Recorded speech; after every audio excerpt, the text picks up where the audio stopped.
Are you a beginner in chess and wondering what openings to use? Well, you've come to the right place.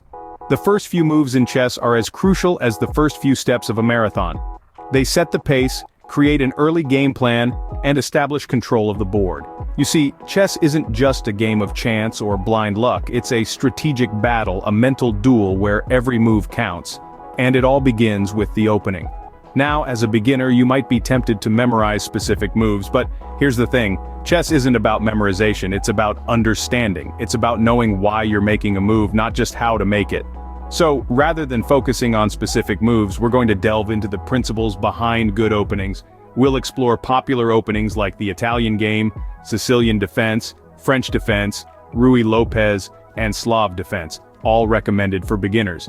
We'll talk about how these openings focus on controlling the center of the board, activating your pieces, and playing it safe, yet smart. So, buckle up, because this is going to be a thrilling ride into the world of chess openings. By the end of this video, you'll have a solid understanding of the best chess openings for beginners. First on our list is the Italian game. The Italian game is a chess opening that has been played for hundreds of years and is still popular today. It begins with the moves: pawn to e4, pawn to e5, knight to f3, knight to c6, and bishop to c4.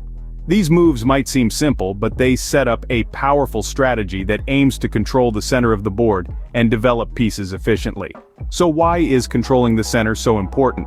Well, when your pieces are at the center, they have the greatest mobility and can reach any part of the board quickly. It's like being at the heart of a city where all roads lead. The Italian game does this beautifully. By moving the pawn to e4 and the knight to f3, you're setting a strong foothold in the center, but it doesn't stop there. The bishop to c4 move is a key part of this opening. This move not only develops the bishop to an active square, but it also targets the vulnerable f7 square in the enemy territory, a classic strategy in many chess openings. In addition to controlling the center and piece development, the Italian game also prepares the way for your king to castle to safety. This is another crucial aspect of the opening phase in chess, securing your king while maintaining an offensive stance. One thing to remember while playing the Italian game, as with any chess opening, is to stay flexible.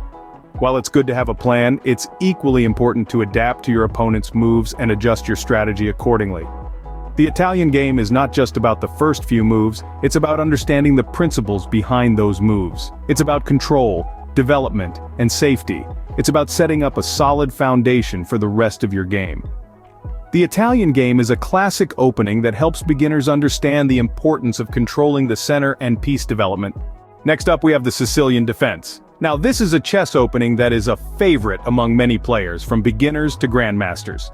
Why is it so popular, you ask? Well, let's dive in. The Sicilian defense begins with two simple moves: pawn to e4 from the white side, and pawn to c5 from the black side. This is the very foundation of the Sicilian defense. Unlike other openings that prioritize control of the center early on, the Sicilian defense takes a slightly different route. It's about counterattacking and undermining white's control of the center. The heart of the Sicilian defense lies in its flexibility. It allows for a variety of responses, adapting to the opponent's moves and strategies. This is what makes the Sicilian defense such a potent weapon in your chess arsenal. It offers a multitude of options and can lead to some complex and exciting games. The strategy behind this opening is not just to defend, but also to create opportunities for a counterattack. It's about playing smart, not hard. You're not just passively blocking your opponent's moves, you're actively planning your own assault. But what makes it so suitable for beginners? It's simple.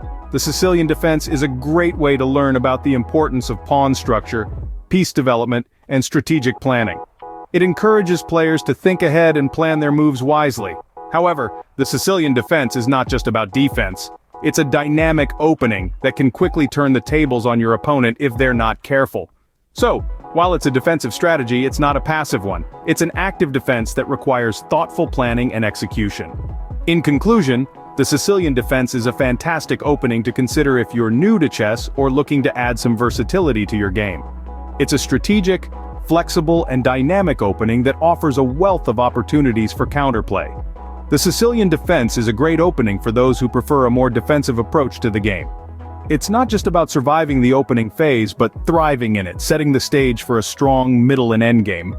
Moving on, we have the French defense. This is a chess opening that is renowned for its robustness and reliability. The French defense is initiated by the moves e4 for white and e6 for black. This opening is a favorite among many chess players because of its focus on maintaining a solid pawn structure. Now you might be wondering, why is a solid pawn structure so important? Well, a solid pawn structure is the backbone of your position. It helps to control the center of the board and can provide a strong foundation from which to launch your attacks. This is especially important for beginners, as it can help you keep your cool when the game starts to heat up. The French defense also provides excellent opportunities for counterattacks. While it may seem like you're playing defensively at first, the French defense is all about biding your time and waiting for the perfect moment to strike back. This can be incredibly satisfying, especially when you manage to turn the tables on your opponent. One of the key points to remember about the French defense is that it requires a good understanding of positional play. You won't be launching into a quick attack with this opening. Instead, you'll be playing a more strategic long-term game.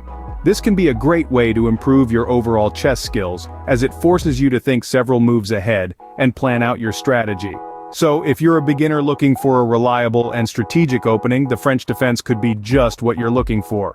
It offers a solid pawn structure, opportunities for counterattacks, and a chance to improve your positional play. In other words, it's a great way to get a strong start in your chess game. The French defense is a solid choice for beginners who want to prioritize structure and defense. Last but not least, let's talk about the Ruy Lopez. Named after a Spanish bishop who was also a passionate chess player, the Ruy Lopez is an opening that's been popular for over 5 centuries. It begins with the moves pawn to e5, knight to f3, and bishop to b5, aiming to pressure the knight which is defending the e5 pawn.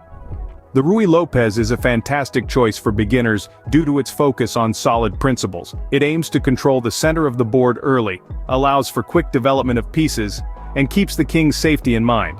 It's an opening that really allows you to get a feel for the rhythm and flow of the game. One of the key features of the Ruy Lopez is the bishop's pin on the knight. This can lead to a lot of tactical opportunities, making the game exciting right out of the opening. It's also a flexible opening. You can play it aggressively or passively, depending on your style and the response of your opponent. But why is the Ruy Lopez so good for beginners? Well, it's all about balance. The Ruy Lopez gives you a good amount of offense without neglecting defense. This balance is crucial in chess, especially when you're just starting out. It teaches beginners to pay attention to both aspects of the game simultaneously. Another feature of the Ruy Lopez is that it doesn't commit too early. It allows for a wide range of possible responses depending on your opponent's moves. This flexibility is a great way to learn how to adapt your strategy during a game, a skill that's invaluable in chess. So if you're a beginner looking for an opening that combines strong principles with tactical opportunities, the Ruy Lopez is definitely worth considering. It's a well-rounded opening that will help you understand the game better while keeping things exciting. The Ruy Lopez is a well-balanced opening that allows beginners to play both offensively and defensively. And there you have it, 4 great chess openings for beginners. We've journeyed through the strategic depth of the Italian game, where controlling the center and developing pieces are key. Then, we explored the Sicilian defense, a powerful response to an opponent's initial pawn move, offering a balance between offense and defense. Next, we delved into the French defense, a resilient setup that can lead to complex and nuanced games. Finally, we navigated the intricate paths of the Ruy Lopez, an opening that has been a favorite of many chess masters throughout history. All these openings offer unique advantages and opportunities to seize control of the board. But remember, knowing these openings is just the beginning. The true mastery lies in understanding the principles behind them and knowing when to apply them. So don't just memorize the moves, grasp the ideas behind them. Remember, the best way to improve is to practice, so pick an opening and start playing. Thank you for watching and keep practicing chess.